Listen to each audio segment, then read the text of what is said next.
Hi అండి, అందరికి నమస్కారం. Welcome to our channel. రైతన్నలు చాలా మంది రైతు బంధు కోసం గత 6 నెలలుగా వర్షాకాలం పంట నుంచి ఎదురు చూసి మన ముఖ్యమంత్రి రేవంత్ రెడ్డి గారు వేస్తా అన్న రైతు బంధు డబ్బులపై రైతులైతే ఆశను కూడా కోల్పోయారు. కానీ ఇప్పుడు ఈ రోజైతే రైతన్నలకి మీకైతే ఒక శుభవార్త అయితే తీసుకొని వచ్చాను.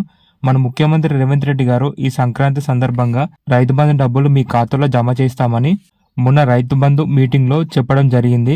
అలాగే రైతన్నలకి ఎంత పట్ట భూమి ఉన్న వారికి ఎన్ని డబ్బులు పడతాయి అనేది ఈ వీడియోలో నేను పూర్తిగా ఎక్స్ప్లెయిన్ చేయబోతున్నాను. ఈ వీడియోని అయితే తప్పకుండా లాస్ట్ వరకు అయితే చూడండి. అలాగే రైతన్నలు ఎవరైతే కొత్తగా నా వీడియో చూస్తున్నారో ఒక్కసారి నా ఛానల్ అయితే సబ్స్క్రైబ్ అయితే చేసుకోండి. ఈరోజు చూసుకున్నట్లయితే జనవరి 11వ తారీఖు శనివారం మొన్న రైతు బంధు మీటింగ్ సభలో అందరి ముందు మన ముఖ్యమంత్రి రేవంత్ రెడ్డి గారు ఏమని చెప్పారంటే, తెలంగాణలో ఉన్న 28 లక్షల రైతన్నలకు ఎంత పట్ట భూమి ఉన్నా సరే మీకు రైతు బంధు అయితే ఖచ్చితంగా వేస్తామని చెప్పారు. అలాగే రైతన్నులు ఎవరైతే పొలం సాగు చేస్తున్నారో వారికి మాత్రమే రైతు బంధు పథకం చెందుతుంది అంటూ చెప్పారు. మిగతా రైతులు ఎవరైతే వ్యవసాయం చేయకుండా బీడు భూములపై రైతు బంధు కోసం ఎదురు చూస్తున్నారో వారికి మాత్రం రైతు బంధు పథకం వర్తించదు అంటూ చెప్పడం జరిగింది. కాబట్టి రైతన్నలు మీ వ్యవసాయ భూమిలో ఏదో ఒక పంట వేస్తేనే మీ ఖాతాలో రైతు బంధు అయితే పడటం అయితే జరుగుతుంది. మన ముఖ్యమంత్రి రేవంత్ రెడ్డి గారు ఈ జనవరి 15 తారీఖు నుంచి రైతన్నలకు ఎకరానికి 6,000 చొప్పున వేస్తామని చెప్పారు.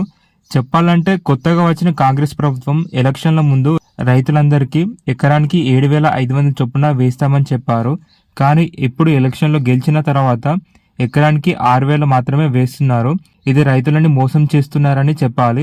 ఎందుకంటే చాలా మంది రైతులు వర్షాకాలం పంట రైతు బంధు అందలేక ఇటు కూలీల ఖర్చు ఎక్కువ అవడం వల్ల డబ్బుల కోసం బ్యాంకు వెళ్లి పెట్టుబడి సహాయం కోసం లోన్లు తీసుకొని ఇప్పటి వరకు ఆ వడ్డీలు కట్టుకుంటూ వస్తున్నారు. ఇది రైతన్నలకు చాలా బాధాకరమైన విషయం అని చెప్పాలి. కానీ ఇప్పుడు మాత్రం మన తెలంగాణ ముఖ్యమంత్రి రేవంత్ రెడ్డి గారు ఈ జనవరి 31 తారీఖు లోపు పొలంలో వ్యవసాయం చేసే ప్రతి రైతన్నలకు మీ ఖాతాలో డబ్బులైతే పడడం అయితే జరుగుతుంది అంటూ హామీ అయితే ఇచ్చారు. అలాగే ఈ నెల 15 తారీఖు నుంచి తెలంగాణలో ఉన్న 28 లక్షల రైతన్నలకు 1,15 కోట్ల వరకు రైతు బంధు డబ్బులు విడుదల చేశామంటూ కాంగ్రెస్ ప్రభుత్వం అయితే హామీలు జారీ చేశారు. దీన్ని బట్టి మరో 3 రోజుల్లో రైతన్నలకు రైతు బంధు అయితే పడడం అయితే జరుగుతుంది. దయచేసి రైతన్నలు ఈ 2-3 రోజుల వరకు మీ మొబైల్లో బ్యాంక్ బ్యాలెన్స్ అయితే ఖచ్చితంగా చెక్ చేసుకోండి.